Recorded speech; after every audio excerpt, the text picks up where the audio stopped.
La profecía simbólica de la Biblia en relación a los 2300 años se ha cumplido con divina precisión y localización del pueblo remanente para el tiempo del fin. Hay innumerables organizaciones religiosas que promueven distintas doctrinas. Sin embargo, en nuestro anhelo por identificar a la iglesia verdadera de Cristo en medio de miles de iglesias que conocemos, necesitamos buscar en la Biblia el momento cuando surgió ese movimiento. Te invito para que te quedes en este programa y sepamos la respuesta.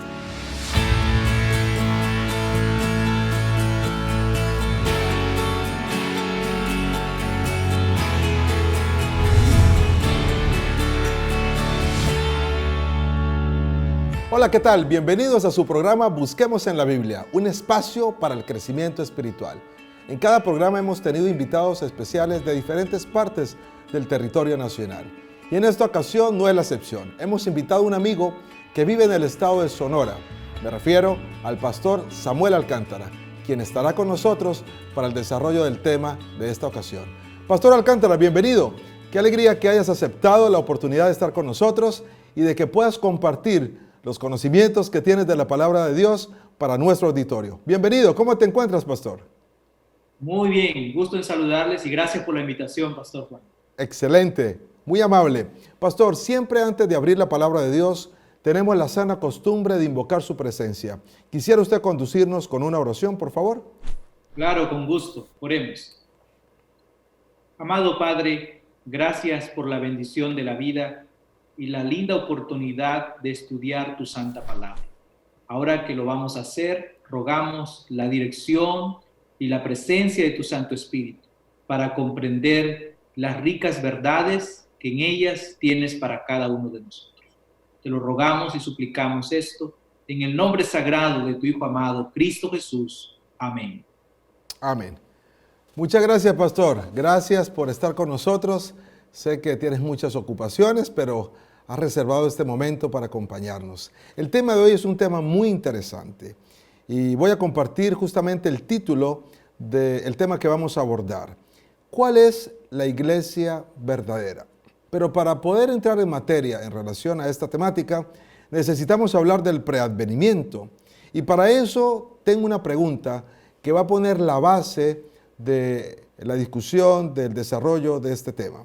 La pregunta es, ¿cómo describe el profeta Daniel el juicio preadvenimiento en el cielo? ¿Qué puedes decirnos de esto, pastor? Muy bien, antes de explicar lo que refiere el profeta Daniel, es importante recordar que la Biblia enseña claramente que todos seremos juzgados. Por ejemplo, el apóstol Pablo nos refiere que es necesario que todos comparezcamos ante el tribunal. Y cuando nosotros vemos los ejemplos de juicio en la Biblia, entendemos que Dios utiliza un tipo de juicio donde en primer lugar investiga, decide y posteriormente ejecuta. Eso lo vemos en el ejemplo del juicio a Adán y Eva cuando ellos pecaron. También lo vemos en el juicio a Caín, ese ejemplo. Entonces, teniendo eso en cuenta, damos a entender que el juicio tiene tres fases. La parte investigativa o el investigador, la parte de la sentencia, hoy también se le conoce como la revisión, y la parte de prácticamente la ejecución. Entonces, cuando nosotros vamos al libro de Daniel, capítulo 7, en el versículo 9 y 10, hay una escena de juicio con interesantes detalles. Dice la palabra, estuve mirando hasta que fueron puestos tronos y se sentó un anciano de días, cuyo vestido era blanco como la nieve y el pelo de su cabeza como lana limpia. Su trono llama de fuego y las ruedas del mismo fuego ardiente. Un río de fuego procedía y salía delante de él. Millares de millares le servían y millones de millones asistían delante de él. El juez se sentó y los libros fueron abiertos. Esta declaración de los libros fueron abiertos da un indicio, una alusión a una investigación. Ok, bueno, creo que el haber hecho referencia a eso nos pone en contexto y de esa manera creo que podremos entender un poco mejor lo que estamos aquí tratando de estudiar. Ahora, cuando Dice Dios que le daría comienzo al juicio preadvenimiento. ¿De qué estaba hablando? Muy bien, cuando nosotros ya sabemos que el juicio de Dios tiene tres fases y la primera fase es la parte investigativa, la primera pregunta que viene a la mente es ¿cuándo comienza esta primera fase? El mismo capítulo 7 de Daniel nos da un indicio del momento en que inicia este juicio. Y si nosotros analizamos el capítulo 7 del libro de Daniel, encontramos que los primeros 7 versículos nos habla del surgimiento de 4 bestias representando 4 imperios mundiales que va desde Babilonia hasta Roma.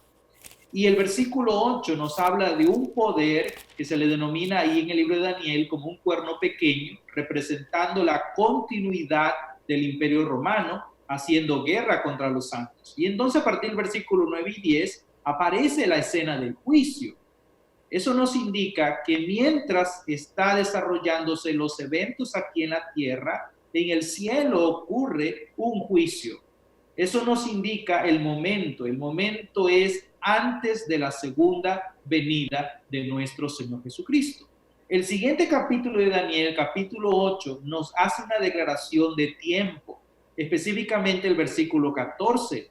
El 8:14 de Daniel nos dice, y él dijo, hasta 2300 tardes y mañanas, luego el santuario será purificado. Este periodo de tiempo es profético, no lo podemos considerar como literal. Y tenemos que aplicar aquí el principio de día por año, que lo encontramos registrado en el libro de Ezequiel, capítulo 4, versículos 5 y 6. Entonces se convertirían en 2300 años. Pero el capítulo 9 de Daniel, específicamente el versículo 25, nos indica la fecha en la cual inicia el conteo de esos 2300 días o 2300 años. Y es precisamente en el edicto de Artajerjes, el rey de Persia, que envió a Esdras a Jerusalén para reconstruir el muro de Jerusalén y el templo. Así que nosotros haciendo un conteo del año 457 a.C., a partir de allí, los 2300 años nos lleva hasta 1844. Entonces, la pregunta, ¿cuándo inicia el juicio investigador? Inicia en 1844. Pastor Alcántara, gracias. Está usted diciendo las cosas con mucha precisión. De hecho, todo lo que usted está diciendo, algunas de esas cosas las he visto en los libros de historia. Por ejemplo, cuando usted hace referencia a los imperios, eso lo registra la historia, el imperio de Babilonia, el imperio de los medos y los persas, el imperio griego, el imperio romano. Me llama la atención que la Biblia ya tenía eso previsto, ya estaba, vamos a decirlo así, profetizado antes de que ocurrieran. Esto nos debe generar a nosotros una mayor confianza en el registro bíblico. Es algo muy interesante. Es correcto. La palabra de Dios presenta la filosofía de la historia, porque Dios es el que incurre en la historia y no solamente labora en el momento histórico, sino también lo predice, porque Él conoce el futuro y obviamente está establecido en la profecía y se han cumplido tal como fue escrito en la palabra profética. Claro, Él conoce el futuro porque Él es omnisapiente, ¿no? Él todo lo sabe.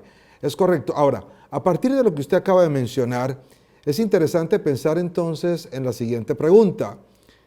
¿Cómo está representada la iglesia que nacería al concluir los 2300 años a los cuales usted hizo referencia hace unos momentos? Muy bien, en 1844, cuando se concluyen los 2300 años o días, ocurren dos cosas. En primer lugar, como ya hemos mencionado, inicia el juicio investigador.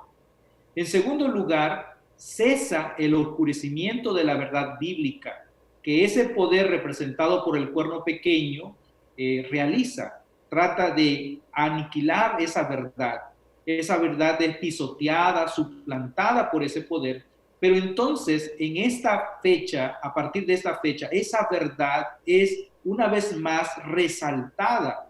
Y es necesario entonces la necesidad de un grupo que pueda llevar esta verdad hacia adelante. Entonces, con esto decimos que tanto la profecía de Daniel 8:14 como la de Apocalipsis capítulo 14, 6 y 7 se complementan y dicen el mismo sentido. La de Daniel 8:14 predice que en 1844 se inicia el juicio y que la verdad dejaría de ser pisoteada. Y específicamente quiero leer Apocalipsis 14, 6 y 7, y dice: vi volar por el medio del cielo a otro ángel que tenía el evangelio eterno para predicarlo a los moradores de la tierra. Y voy a tener aquí la lectura para explicar que la palabra ángel en griego significa mensajero. Así se le llamó también a Juan el Bautista cuando él preparó el camino de nuestro Señor Jesucristo. Por lo tanto, esta profecía describe la obra de un mensajero, pero en forma simbólica. No solamente se refiere a una persona, sino a un conjunto, a un pueblo, y de forma más específica a una iglesia que en ese tiempo se levantaría para predicar el evangelio eterno. Y esa es un movimiento religioso que Dios levantó en esa fecha, en ese año, para restablecer la verdad que había sido pisoteada por el cuerno pequeño. Excelente, creo que está siendo muy claro y estoy seguro que nuestro auditorio está tomando nota de todo lo que aquí se está mencionando. Pastor Alcántara, te voy a preguntar algo más. ¿Qué le ocurriría al grupo que esperaba el regreso de Cristo al finalizar los 2300 años?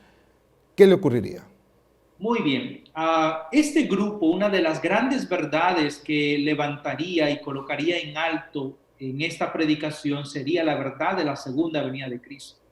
Y Apocalipsis 10 presenta la visión de un ángel poderoso que tiene un libro pequeño en su mano. Y a Juan el profeta se le ordena que tome el libro y lo coma. La palabra dice, el texto en Apocalipsis 10, versículo 8, dice: la voz que oí del cielo habló otra vez conmigo y dijo: ve y toma el librito que está abierto en la mano del ángel que está en pie sobre el mar y sobre la tierra. Y dice el profeta que él fue y entonces tomó el libro, lo comió, y en su vientre, en su boca fue agradable, fue miel, pero cuando lo hubo comido, amargó en su vientre. Esta experiencia que relata la visión, la profecía de Apocalipsis 10, nos habla que la experiencia por la que pasó Juan en esta visión puede considerarse en un sentido específico como un símbolo de lo que ocurriría con los creyentes, ese grupo que se levantó después de 1844.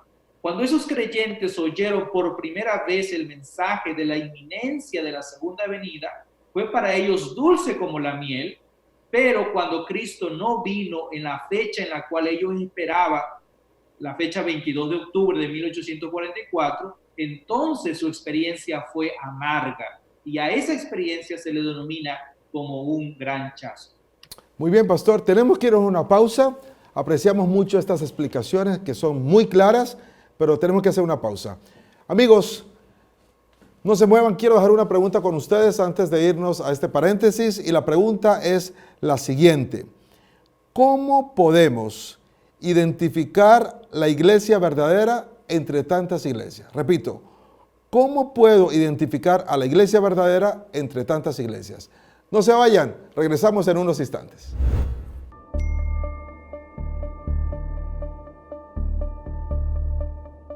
Cuando todo se viene abajo, todos necesitamos una familia. Tú ya eres parte de esta familia. La palabra Biblia proviene del griego biblios, que significa libro. Y de hecho, la Biblia fue el primer libro que se produjo por máquinas en vez de todo a mano. Esta edición, que fue hecha por Johann Gutenberg, fue terminada en 1455. Y después de casi 600 años, la Biblia está en resguardo en la Biblioteca del Congreso de Washington, D.C., en los Estados Unidos. Ya estamos de regreso. Es una alegría poder continuar contigo, estableciendo una conexión con la palabra del Señor y sobre todo abordando este tema de tanta importancia, dadas las circunstancias del momento histórico por el cual atraviesa la humanidad. Sigue con nosotros el pastor Samuel Alcántara. Pastor Alcántara, antes de irnos a la pausa, hiciste referencia a algo así como un chasco que sufrieron esas personas que estaban en ese movimiento religioso, ¿verdad?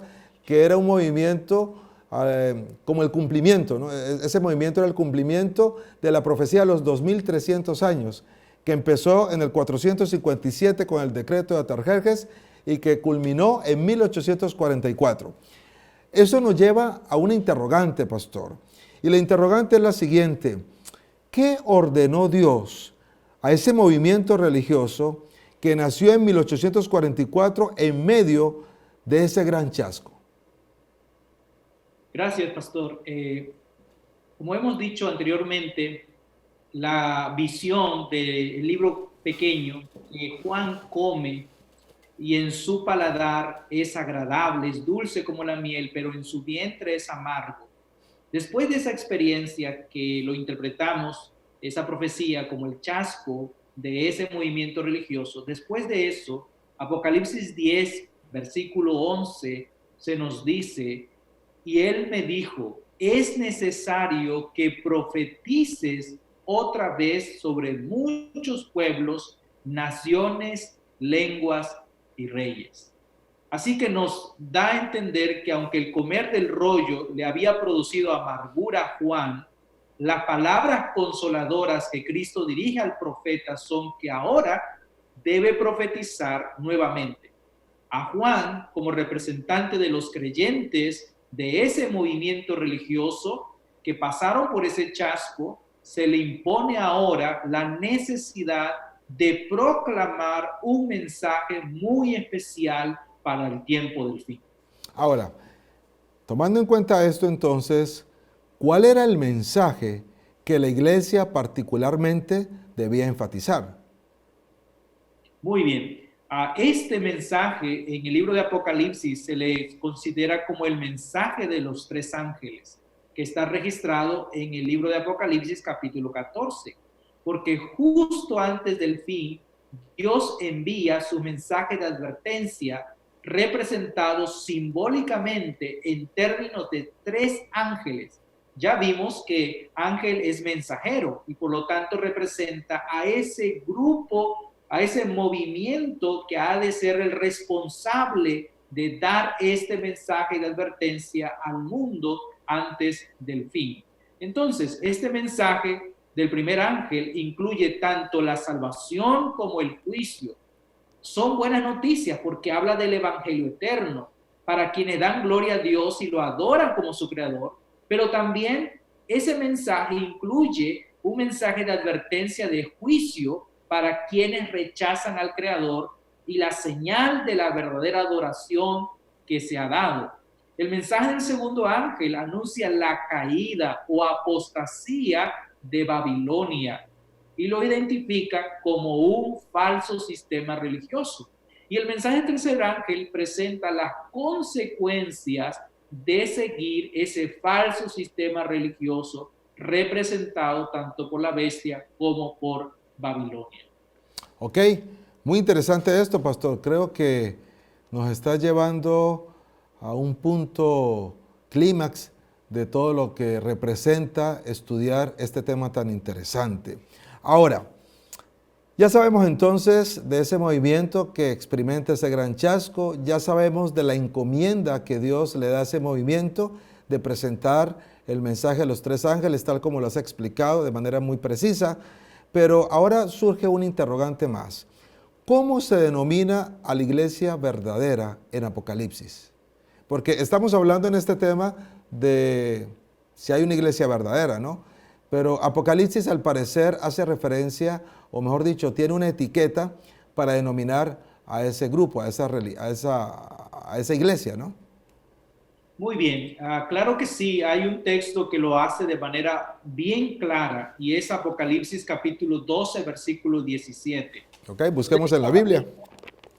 Donde dice a la letra: entonces el dragón se llenó de ira contra la mujer y se fue a hacer guerra contra el resto de la descendencia de ella, los que guardan los mandamientos de Dios y tienen el testimonio de Jesucristo. Así que, ¿cómo se le denomina a este movimiento del tiempo del fin que Dios levantó después del cumplimiento de la profecía de los 2300 años? Esta palabra que en español se traduce como el resto es la palabra que normalmente significa remanente.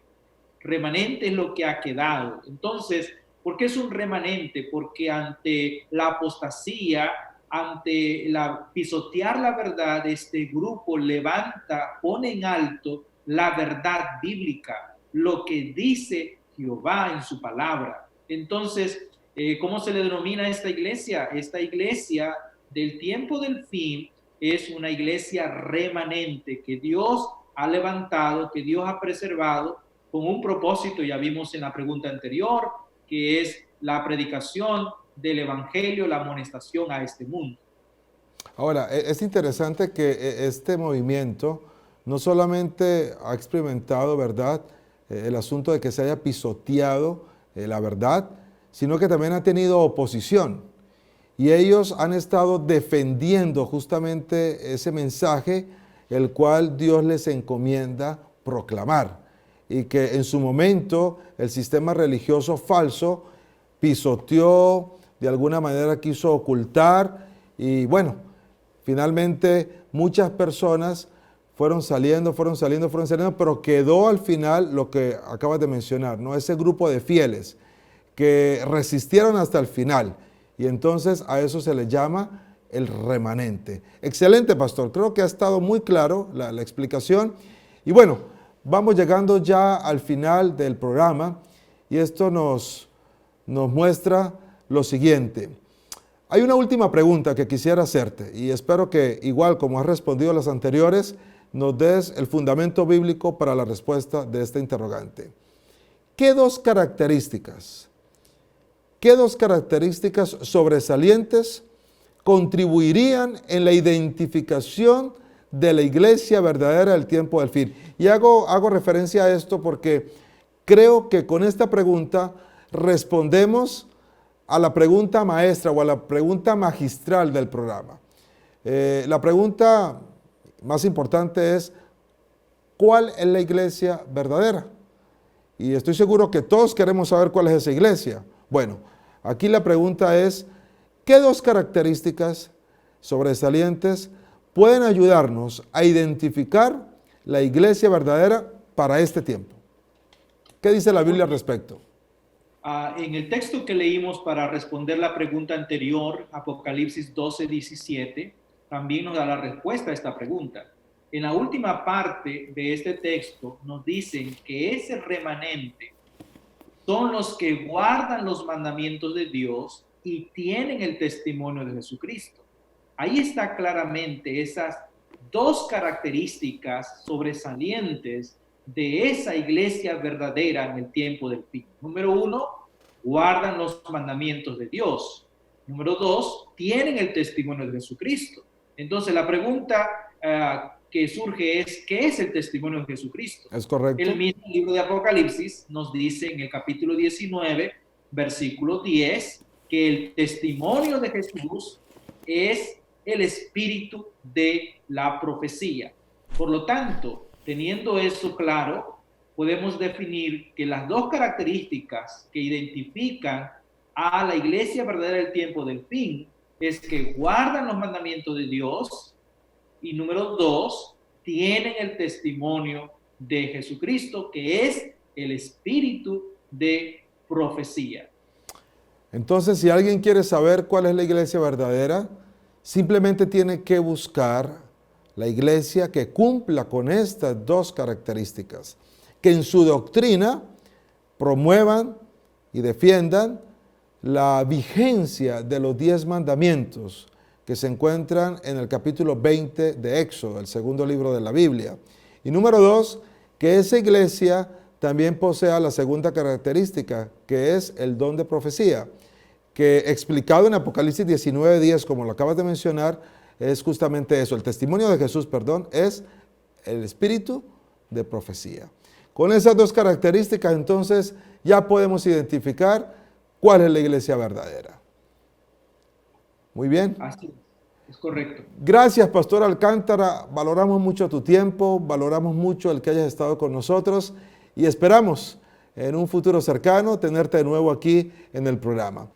Muy bien, amigos, todo lo que empieza termina y lamentablemente hemos llegado al final de este programa. Si es la primera vez que tú estás viendo nuestra programación, quizás te preguntarás por qué estamos tratando este tema. Te animo a que veas los capítulos anteriores para que puedas tener el contexto y puedas identificar el por qué hoy tocamos este tópico tan interesante. Así de que tú puedes encontrar todo este material en la página de Esperanza Norte de México. Ahí puedes descargar cada uno de los materiales que se han preparado especialmente para ti. Amigos, hoy hemos aprendido que Dios tiene una iglesia, Dios tiene un pueblo y en su palabra ha dejado las características que identifican a ese pueblo. En Apocalipsis capítulo 12, versículo 17 están expresadas. En primer lugar, es una iglesia que en su doctrina promueve los 10 mandamientos. Porque Apocalipsis 12, 17 dice justamente eso. Tienen la ley de Dios, es decir, guardan los mandamientos y aparte tienen el testimonio de Jesús. Que explicado en el mismo libro de Apocalipsis capítulo 19, versículo 10, hace referencia que el testimonio de Jesús es el espíritu de profecía. Y tú te preguntarás, ¿qué es el espíritu de profecía? Es el espíritu que inspiró a los profetas para escribir lo que Dios les revelaría a través de sueños y de visiones. Amigos, les animo a que ustedes le pidan a Dios de que les permita identificar a esa iglesia, que puedan encontrar la iglesia que cumple con esas dos características, de tal manera que tú formes parte de ese pueblo que espera el pronto regreso de Cristo Jesús. Si ese es tu deseo en esta hora, te voy a invitar para que juntos oremos. Querido Padre, te damos gracias porque nos has dejado luz en medio de la oscuridad en la que vive el mundo. Gracias porque tu palabra es esa lámpara que ilumina nuestras vidas. Y en esta hora hemos aprendido que tú tienes una iglesia con características específicas que la identifican como tu pueblo. Permítenos identificarla, Señor. Permítenos encontrarla y formar parte de ese pueblo que te espera. En el nombre de Jesús, amén. Muy bien, recuerden que tienen una cita con nosotros en el próximo capítulo de tu programa Busquemos en la Biblia. Que Dios les bendiga.